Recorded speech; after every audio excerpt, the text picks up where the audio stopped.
Welcome to the Banker Lamp. Please enjoy the video. You begin by choosing a 5-inch steak and letting it approach room temperature. This ensures even cooking. Once done, salt it now or up to an hour ahead to improve flavor and texture.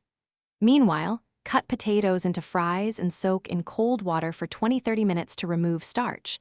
Dry thoroughly to prevent oil splatter. Make sure your pan or skillet is very hot and your oil is ready so you can start searing as soon as the fries are par-cooked.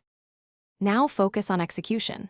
Par-cook fries either in a 180 degrees C oven until tender or do a low first fry at 150 degrees C.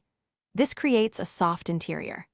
You then sear the steak on a screaming hot pan for 2 to 3 minutes per side for medium rare, adding butter, garlic, and thyme and basting to build flavor and a crust. Make sure to monitor internal temperature with an instant-read thermometer. You finish by resting the steak 5 to 10 minutes under loose foil so juices redistribute and slicing against the grain for tenderness. While it rests, double fry or crisp the par-cooked fries in 180-190 degrees C oil until golden and drain on paper. Season right away. Plate steak and fries with a squeeze of lemon or a compound butter. If the steak is overcooked or tough, make sure to slice thinly across the grain and serve with a sauce or butter to add moisture and flavor.